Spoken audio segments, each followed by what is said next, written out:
In the vast expanse of Montana's Glacier County, where endless prairies stretch toward snow-capped mountains and the nearest neighbor might be 20 miles away, solitude is both a blessing and a burden. For some, the isolation offers peace and freedom. For others, it becomes a prison of silence and loneliness.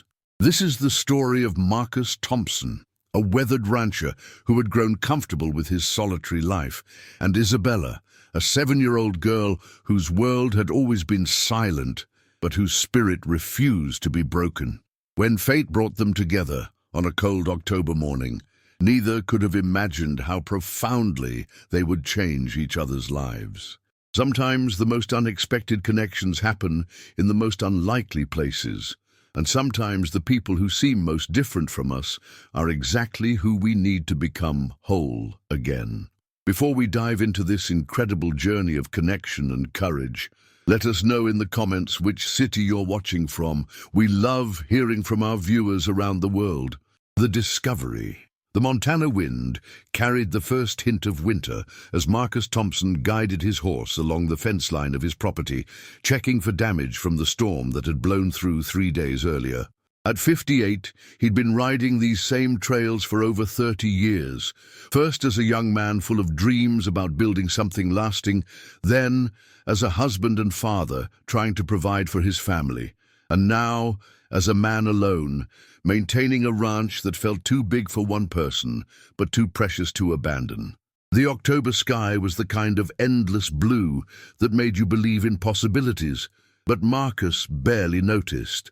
His focus was on the practical matters at hand, a section of fence that needed repair, cattle that had wandered too far from the main herd, the eternal cycle of work that kept a ranch operational. It was easier to focus on tangible problems with concrete solutions than to dwell on the silence that had become his constant companion since his wife Sarah died 2 years ago. His horse, a steady sorrel mare named Dakota, suddenly stopped and lifted her head, ears pricked forward. Marcus followed her gaze toward a cluster of cottonwood trees near the seasonal creek that marked the eastern boundary of his property.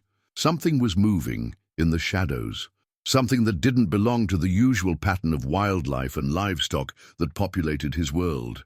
"What is it, girl?" he murmured, leaning forward in the saddle. As they approached the trees, Marcus saw what had caught Dakota's attention. Huddled against the base of the largest cottonwood, wrapped in what appeared to be a thin blanket, was a small figure. For a moment, his mind refused to process what he was seeing. Out here, 25 miles from the nearest town and at least 10 miles from the closest neighbor, finding another human being was about as likely as discovering buried treasure. Marcus dismounted and approached slowly, his boots crunching on the frost-brittle grass. As he got closer, details came into focus that made his chest tighten with concern.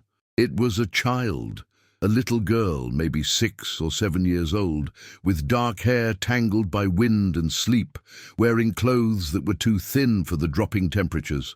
She was curled up in a tight ball, shivering despite being apparently asleep. "Hey there," Marcus called softly, not wanting to startle her. "Little girl, are you okay?" No response. She didn't even stir. Marcus knelt beside her, noting the pale, almost blue tinge to her lips and the way her small body was trembling. Hypothermia was setting in. She couldn't have much time before the cold became dangerous. Gently, he reached out and touched her shoulder. The child's eyes flew open, and Marcus found himself looking into the darkest, most beautiful brown eyes he'd ever seen. But there was something in her gaze that puzzled him, a startled alertness followed by rapid scanning of his face and hands, as if she was trying to read information from visual cues alone. "It's okay," he said, keeping his voice calm and gentle. "I'm not going to hurt you. My name is Marcus. What's your name?" The little girl's eyes darted to his lips as he spoke, watching them move with intense concentration.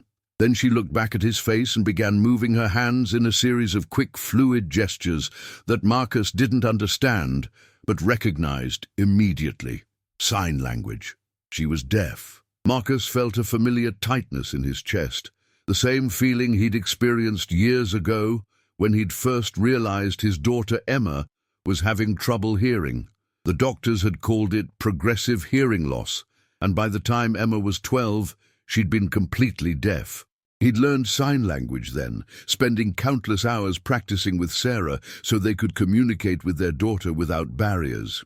Emma had died in a car accident at 16, taking with her not just Marcus's heart, but also his motivation to maintain the sign language skills that had become so precious to their family.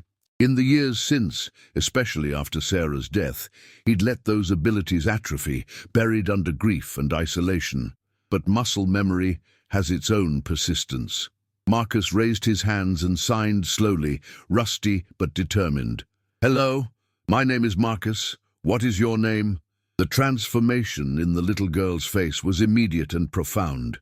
Relief, surprise, and desperate gratitude flashed across her features.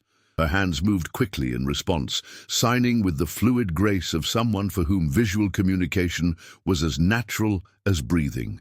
Marcus caught maybe half of what she said, but he understood her name. Isabella. Isabella, he repeated aloud, then signed it. "That's a beautiful name." She smiled for the first time since he'd found her, and it was like watching the sun break through storm clouds. But more pressing concerns demanded attention. Isabella was dangerously cold, clearly hadn't eaten in some time, and was alone in one of the most isolated places in Montana. The questions of how she'd gotten here and where she belonged would have to wait. Marcus pulled off his heavy ranch coat and wrapped it around her small frame. It dwarfed her, but the warmth was immediate and necessary. He signed, "Cold. We go to house. Warm. Food." Isabella nodded eagerly and tried to stand, but her legs were unsteady from cold and exhaustion. Marcus scooped her up, surprised by how light she felt, and carried her to where Dakota waited patiently. Getting both of them onto the horse required some maneuvering, but soon Marcus was riding back toward his ranch house with Isabella secured in front of him, wrapped in his coat. She leaned back against his chest, and he could feel some of the tension leaving her small body as warmth and safety began to penetrate her consciousness. The ride back to the house gave Marcus time to think, and what he thought about disturbed him. A deaf child didn't just appear in the middle of nowhere by accident. Someone had either abandoned her deliberately or lost her in circumstances that didn't bear thinking about. Either possibility suggested that Isabella had been through trauma that no child should endure. As they approached the ranch house, a sturdy log structure that had weathered decades of Montana seasons, Marcus began planning. First priorities were warmth, food, and medical attention if needed. Then he'd have to call the authorities, though the nearest sheriff's office was an hour away, even by car. But as he carried Isabella up the steps to his front porch and felt her small arms wrapped trustingly around his neck, Marcus experienced something he hadn't felt in 2 years, the fierce, protective instinct that came with being responsible for someone smaller and more vulnerable than yourself. Isabella looked up at him with those enormous dark eyes and signed something that he didn't need perfect fluency to understand. It was a simple, "Thank you." But it carried the weight of desperate gratitude from someone who had been alone and afraid, and was now, finally, safe. Marcus signed back the only response that mattered. "You're welcome." As he carried her into the warmth of his home, Marcus couldn't know that finding Isabella would change everything about his carefully constructed solitary life. All he knew was that a child needed help, and helping her felt like the most important thing he'd done in years. The empty house that had echoed with loneliness for so long suddenly felt like it was remembering what it meant to be a home. Building trust. The first 48 hours with Isabella challenged every assumption Marcus had made about his quiet, ordered life. He'd forgotten how much space a child could occupy in both physical and emotional terms, the way they could fill a house with presence even when they weren't making a sound. And Isabella was definitely not making a sound. Marcus had called Sheriff Patricia Collins within hours of bringing Isabella home, explaining the situation in the careful, factual terms he'd learned during his years in the army. Collins had promised to come out as soon as possible, but a multi-car accident on Highway 2 had all available officers tied up. It would be at least a day, maybe two, before anyone could make the drive to Marcus's ranch. "Keep her safe and warm," Collins had told him over the phone, "and try to find out anything you can about where she came from. A missing child report might come in, but so far we haven't heard anything." Whoa. So Marcus found himself alone with a traumatized deaf child, relying on barely remembered sign language and a lot of improvisation to bridge the communication gap between them. The first challenge was basic care. Isabella was clearly malnourished, not critically so, but thin, in the way that suggested irregular meals over an extended period. When Marcus showed her to the guest bathroom and demonstrated how the shower worked, she stared at the running water with an expression of wonder that broke his heart. When was the last time she'd had access to a proper bath? While she cleaned up, Marcus rummaged through boxes in the attic, looking for clothes that might fit her. He found some of Emma's old things, clothing that Sarah had been unable to part with, even years after their daughter's death. A pair of jeans that would be too big but could be rolled up. A warm sweater with horses embroidered on the front. Thick socks that would help with the persistent chill Isabella seemed to carry. When Isabella emerged from the bathroom wearing Emma's old clothes, Marcus felt a complex mix of emotions. The clothes fit reasonably well, and Isabella's face was bright with the simple pleasure of being clean and warm. But seeing another child in Emma's things stirred up grief that Marcus had thought he'd learned to manage. Isabella noticed his expression and tilted her head questioningly. Her hands moved in what Marcus recognized as a question. Though he couldn't catch all the signs, he managed to sign back. "Pretty. You look pretty." She smiled and spun around once, making the sweater flare out, then stopped and signed something else. This time Marcus caught the key word, hungry. Food was something Marcus could handle. He made scrambled eggs, toast, and bacon, simple, filling comfort food. Isabella ate with the focused intensity of someone who wasn't sure when the next meal might come, but she was careful to chew slowly and thank him between bites in sign language. As she ate, Marcus studied her face. She was a beautiful child, with large dark eyes, olive skin, and delicate features that suggested Hispanic heritage. Her hair, now clean and brushed, fell in soft waves to her shoulders, but it was her eyes that caught his attention. They were alert and intelligent, constantly moving to take in visual information that hearing children would gather through sound. After breakfast, Isabella helped clear the dishes with the careful politeness of a child who had learned early that good behavior was essential for survival. Then she wandered around the living room, examining the furniture, the books, the photographs on the mantel, with the intense curiosity of someone experiencing a completely new environment. She stopped in front of a family photo taken just a year before Emma's accident, Marcus, Sarah, and Emma laughing at something outside the camera's view. Isabella stared at it for a long moment, then looked back at Marcus with a question in her eyes. "My family," Marcus signed slowly. "My wife Sarah, my daughter Emma." Isabella's hands moved in response, and this time Marcus understood perfectly. She was asking where they were. Marcus felt the familiar tightness in his throat. How did you explain death to a 7-year-old in a language you could barely speak? How did you convey the concepts of loss and grief and permanent absence when your vocabulary consisted mostly of basic nouns and verbs? He pointed to the photo, then to his chest, then made a gesture he hoped conveyed gone or not here anymore. Isabella's expression grew solemn.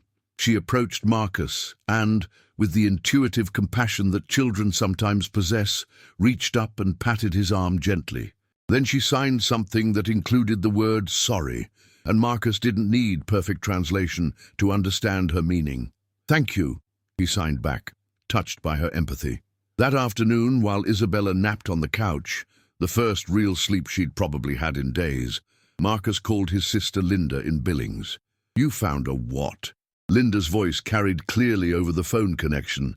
"A little girl, deaf. Someone left her on my property, Linda. She was hypothermic when I found her." "Oh my God, Marcus, is she okay?" She's better now, fed, warm, clean, but I don't know what I'm doing here. I haven't used sign language in years, and even when I was fluent, I wasn't great with kids' vocabulary. There was a pause. You know, Emma's old sign language books are probably still in the house somewhere, and there are online resources now, videos, tutorials. Maybe you could brush up while you're waiting for the authorities to sort things out. It was a practical suggestion, but it missed the larger point that Marcus was struggling with. This wasn't just about communication barriers. Having Isabella in his house was stirring up memories and emotions he'd spent 2 years learning to suppress. Every time he looked at her, he saw Emma at that age, bright, curious, trusting. "Marcus," Linda continued, her voice gentler now, "maybe this is exactly what you need. You've been alone out there for too long, and it sounds like she needs you too." After hanging up, Marcus found himself watching Isabella sleep. She looked so small on his large couch, curled up under one of Sarah's old quilts. Even in sleep, her face carried a watchfulness that spoke of too much experience with uncertainty and fear. When she woke up, Marcus had made a decision. He brought Emma's old sign language workbooks down from the attic and opened one on the coffee table. Isabella's eyes lit up when she saw the pictures and diagrams. For the next several hours, they worked together on basic communication. Isabella was a patient teacher, gently correcting Marcus's rusty signs and showing him new ones. She taught him words for emotions: happy, sad, scared, safe. He taught her words for ranch life: horse, cow, barn, home. By evening, their conversations were still simple, but they were conversations. Isabella told him that she was 7 years old, that she came from far away, and that she had been traveling for many days. When Marcus asked about her family, her face grew sad, and she signed "gone," the same gesture he'd used earlier to describe Sarah and Emma. As night fell, Marcus faced another practical challenge. Where would Isabella sleep? The guest room felt too formal, too isolated for a child who had recently been abandoned and was probably afraid of being alone. But his own bedroom felt inappropriate. Isabella solved the problem herself. As Marcus was setting up the guest room, she appeared in the doorway with her blanket and pointed to the floor beside the bed. "Floor?" Marcus signed questioningly. She nodded and made gestures that he interpreted as "safe" and "can see you." Marcus understood. After what she'd been through, Isabella needed to know that her protector was nearby. He brought down extra blankets and pillows, creating a comfortable nest on the floor where she could sleep but still see the hallway and know she wasn't trapped. As Isabella settled down for the night, she signed "thank you" again, but this time added something else. It took Marcus a moment to understand, but when he did, it hit him with unexpected force. She had signed "Daddy Marcus." Marcus felt tears threaten for the first time in months. He knelt down beside her makeshift bed and gently touched her shoulder. "Sleep safe, Isabella," he signed. "You're home now." As he watched her eyes close, Marcus realized that somewhere in the space of a single day, his relationship with this child had shifted from temporary caretaker to something much more complex and profound. Isabella wasn't just a lost child who needed help.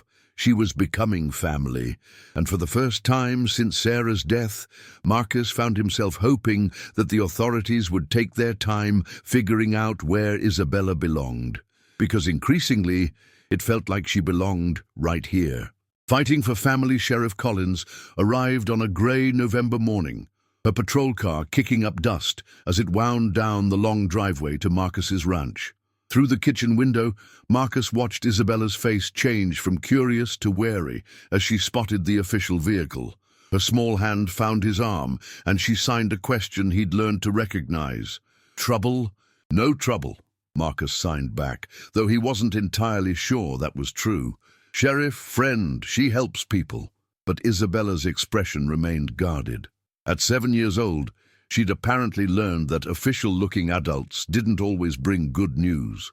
Sheriff Patricia Collins was a compact woman in her 40s, with graying brown hair and the kind of steady presence that came from 20 years of dealing with everything rural Montana could throw at a law enforcement officer. Marcus had known her casually for years. She'd been the one to handle the paperwork when Emma died, and later when Sarah passed. She knew his history. "Marcus," she said, accepting the coffee he offered and settling into a chair at his kitchen table. "How's our little guest doing?" Isabella had positioned herself where she could see both adults, but remained close enough to Marcus to touch his arm if needed. She watched Collins with the intense focus of someone trying to read intentions from facial expressions and body language alone. "Better," Marcus said.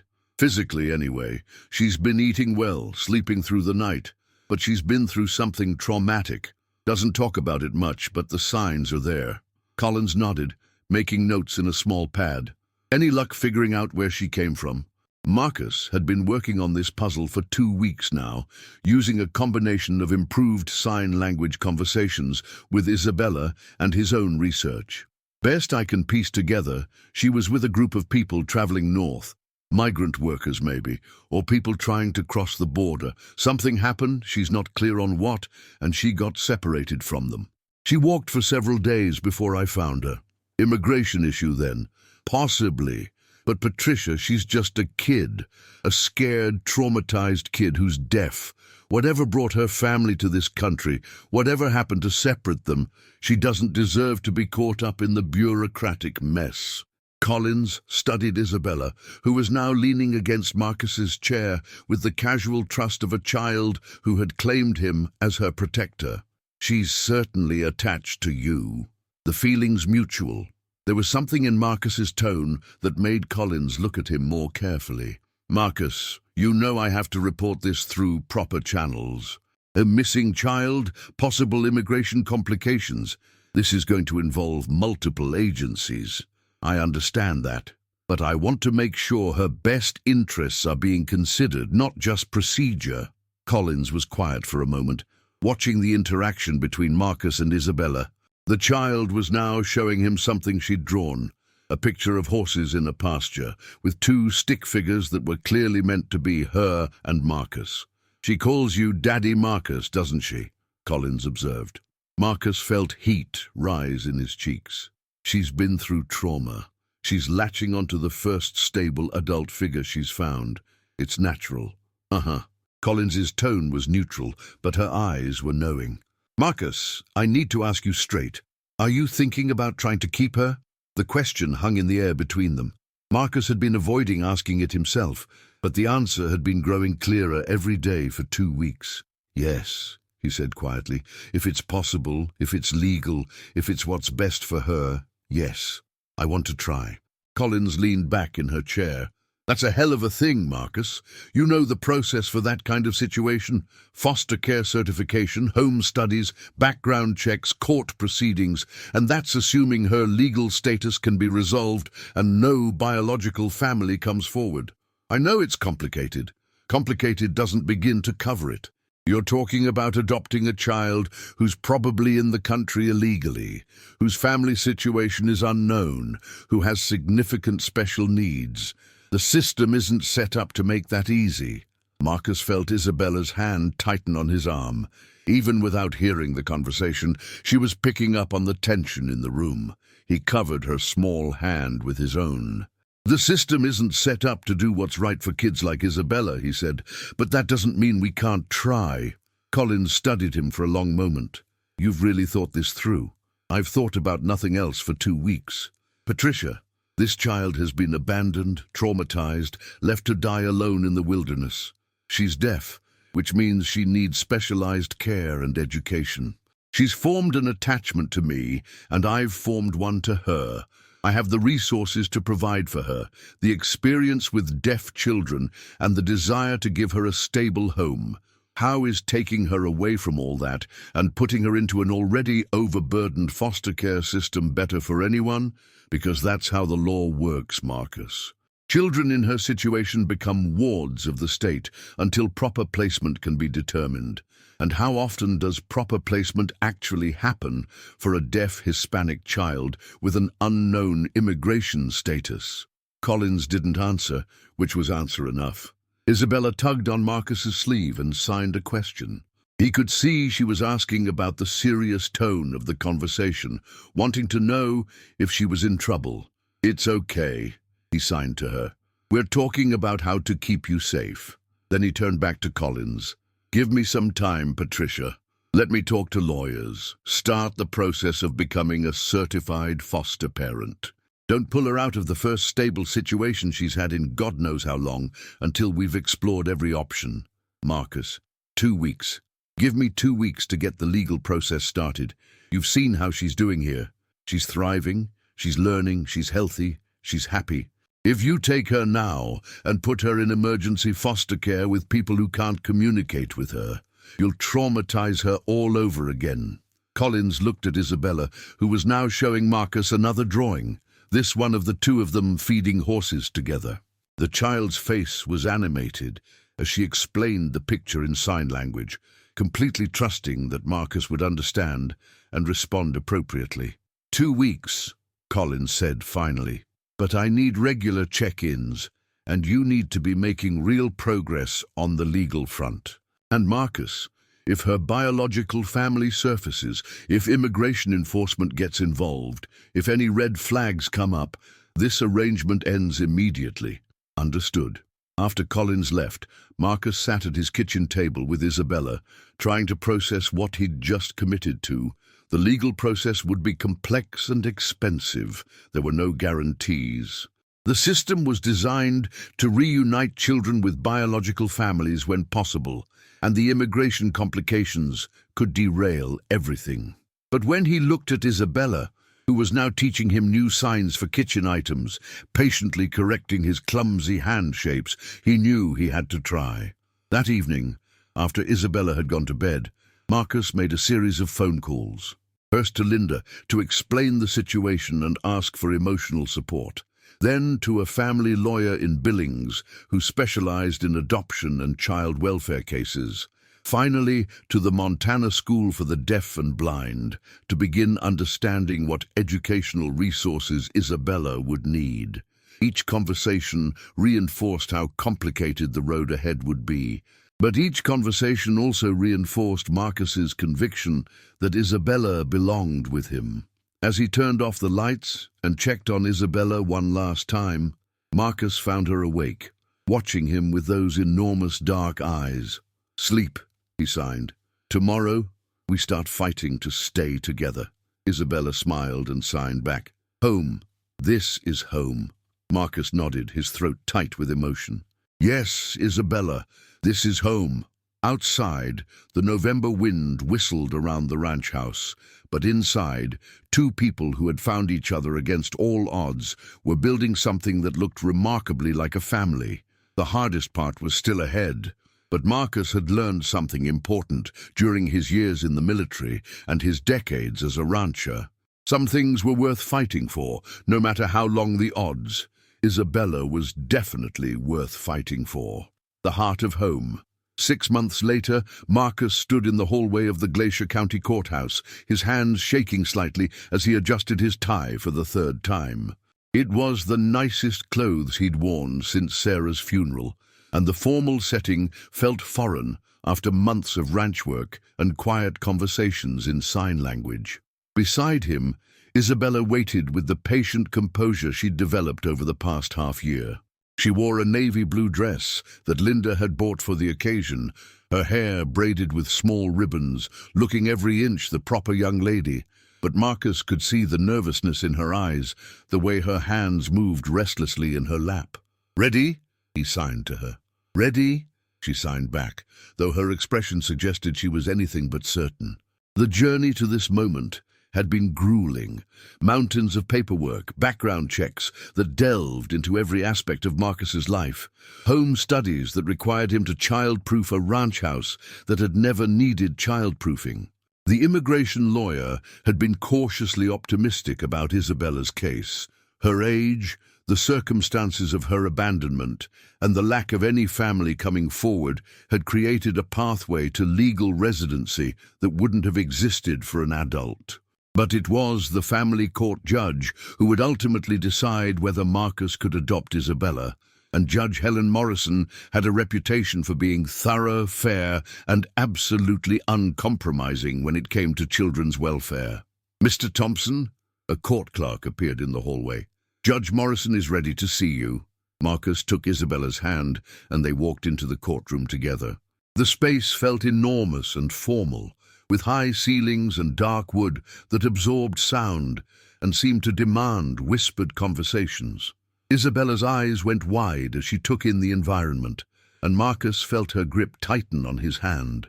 Judge Morrison was a stern-looking woman in her 60s with steel-grey hair and reading glasses that she used to examine the thick file folder in front of her. She looked up as Marcus and Isabella approached the plaintiff's table. "Mr. Thompson, Isabella, please have a seat." Marcus had worried about how the hearing would work with Isabella's deafness, but the court had arranged for a certified ASL interpreter who positioned herself where Isabella could see her clearly. For the first time in months, Isabella would be able to follow a complex adult conversation without relying on Marcus's still improving sign language skills. "Mr. Thompson," Judge Morrison began, "I've reviewed your petition for adoption, along with all the supporting documentation. This is an unusual case in several respects." Marcus nodded, his throat dry. "First, let me address the legal status question. Immigration Services has granted Isabella a special immigrant juvenile visa, which provides a pathway to permanent residency given her circumstances. That removes one potential barrier to this adoption." Marcus felt some of the tension leave his shoulders. That had been the biggest unknown in the process. "However," the judge continued, "there remain questions about whether this adoption is in Isabella's best interests. You're a single man in your late 50s, with no recent experience raising children. Isabella is a young girl with special needs who has experienced significant trauma. On paper, this doesn't look like an ideal match." Marcus felt Isabella's hand slip into his under the table. Even without understanding every word, she could sense the gravity of the moment. "But," Judge Morrison said, her tone softening slightly, "paper doesn't tell the whole story, does it?" She opened the file and began reading from what Marcus recognized as Dr. Sarah Hoffman's psychological evaluation. "Dr.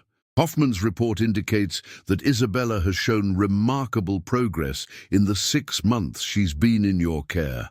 Her trauma symptoms have decreased significantly, her communication skills have improved, and she's formed what Dr. Hoffman describes as a secure and healthy attachment to you." The judge looked up from the file. "The school psychologist from the Montana School for the Deaf and Blind, where Isabella has been attending classes 3 days a week, describes her as thriving academically and socially. Her teachers note that she frequently talks about her daddy Marcus and clearly views your ranch as her permanent home." Marcus glanced at Isabella, who was watching the interpreter with intense concentration.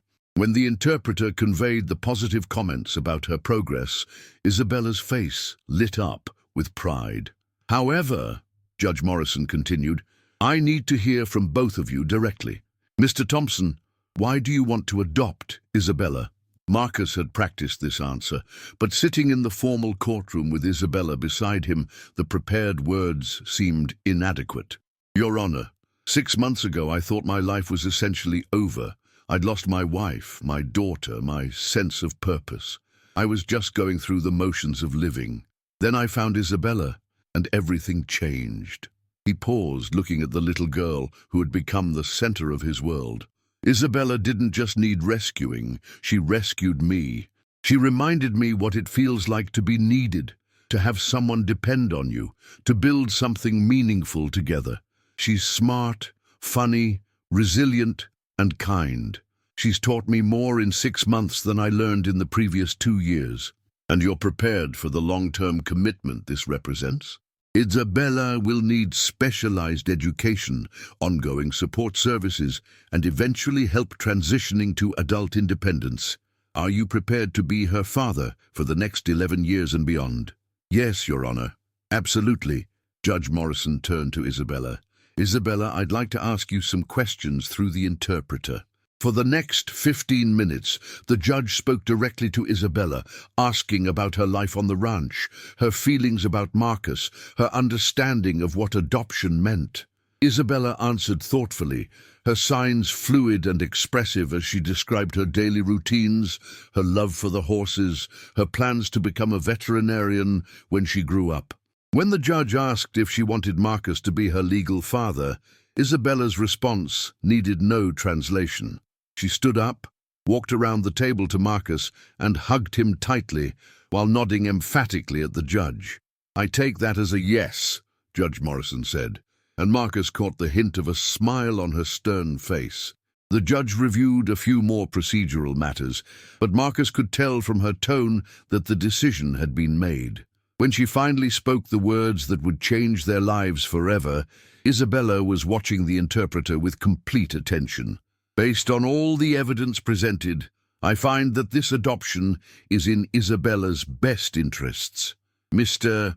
Thompson, you are hereby granted full legal custody and parental rights. Isabella, you are now officially Isabella Thompson." Isabella's reaction was immediate and joyful. She launched herself into Marcus's arms, signing, "Daddy, Daddy, my daddy," over and over, while tears streamed down both their faces, both there. 6 weeks later, on a crisp December morning, Marcus stood on his porch, watching Isabella play with a new puppy they'd adopted from the animal shelter in town. She'd named him Scout, and the golden retriever puppy was proving to be both an enthusiastic playmate and an intuitive companion, who seemed to understand that his little girl couldn't hear him coming. Linda had driven up from Billings for the weekend, bringing Christmas presents and the kind of maternal energy that Marcus was still learning to provide. She found him on the porch, coffee mug in hand, wearing the expression of contentment that had become his default over the past few months. "You look good, big brother," she said, settling into the chair beside him. "Really good." "I feel good," Marcus admitted. "Better than I have in years. Isabella seems happy too."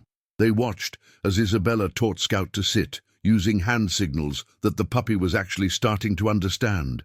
Her face was bright with concentration and delight, and she looked every inch a normal, healthy 7-year-old child. "She's remarkable," Marcus said. "Her teacher says she's reading at a 4th grade level already, and her math skills are off the charts. And the way she's adapted to ranch life, it's like she was born for this." "Think she remembers much about before?" Marcus considered this. "Some. She's told me a little about traveling with her grandmother, about crossing the border, about the grandmother getting sick and dying. But she doesn't dwell on it. Dr. Hoffman says that's normal for kids her age. They live in the present more than adults do." Isabella noticed them watching and waved enthusiastically, then ran up to the porch with Scout tumbling after her. "Daddy," she signed. "Scout learned new trick. Want to see?" "Of course," Marcus signed back. As Isabella demonstrated Scout's latest accomplishment, rolling over on command, Marcus reflected on how completely his life had transformed. The silence that had once felt oppressive now felt peaceful. The empty rooms that had echoed with loneliness were now filled with Isabella's artwork, her books, the comfortable clutter of a child's life. Most importantly, the future that had seemed blank and purposeless now stretched ahead, filled with possibilities. School concerts to attend, horseback riding lessons to arrange, college applications to help fill out someday. All the milestones and adventures that came with raising a child. That evening, after Linda had returned to Billings and Isabella was settled in her room, no longer on the floor, but in a proper bed with a nightstand where she kept photos of their life together, Marcus made his final check of the day. Isabella was reading before bed, her face illuminated by the bedside lamp, Scout curled up at her feet. She looked up when Marcus appeared in the doorway and signed, "Story?" It had become their routine. Marcus would tell her stories about the ranch, about the animals, about his childhood in Montana. Tonight, he told her about the first horse he'd ever owned, a stubborn mare named Butterfly who had taught him patience and persistence. As he finished the story, Isabella set down her book and looked at him with serious eyes. "Daddy, she signed. "Before you found me, I thought nobody would ever want me. I thought I was broken because I couldn't hear." Marcus felt his chest tighten. "Isabella, you're not broken. You're perfect exactly as you are." "I know that now," she signed. "You taught me that. You taught me that families aren't just people who are born together.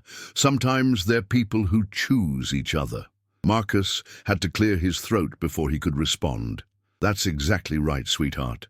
We chose each other." Isabella smiled and settled down under her covers. "I love you, Daddy."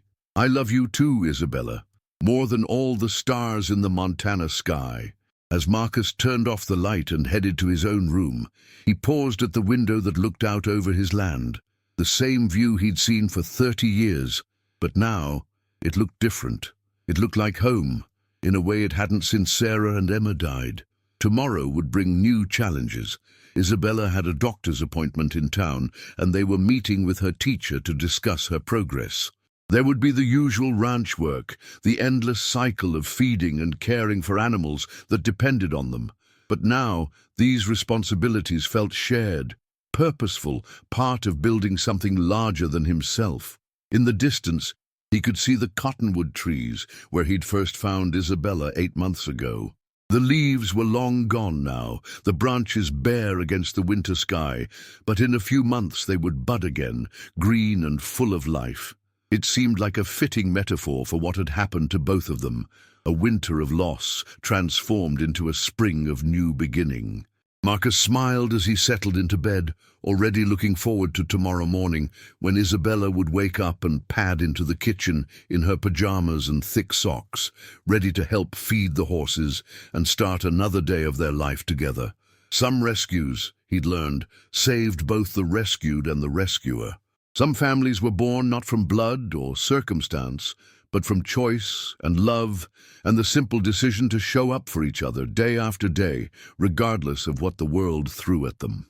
Outside, the Montana wind whispered through the bare cottonwood branches, but inside the ranch house, 2 hearts that had found each other beat in the steady rhythm of home. This incredible journey of Marcus and Isabella reminds us that families come in all forms, and sometimes the most profound connections happen when we least expect them. Their story shows us that love, patience, and communication can bridge any gap, even the gap between sound and silence. If this story touched your heart, please give it a thumbs up and subscribe for more inspiring true stories about the power of human connection. And don't forget to tell us in the comments what city you're watching from and share a story about how someone unexpected changed your life. Remember, we all have the capacity to be someone's guardian angel. Sometimes we just need the courage to act when the moment calls us. Until next time, keep believing in the power of love to transform lives.